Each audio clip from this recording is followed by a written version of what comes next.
took the boat back, and Mike and company said more weight in it, said it heavier.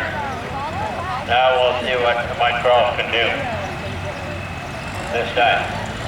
Give them a good opportunity to look at their tractor, see how it's running for them.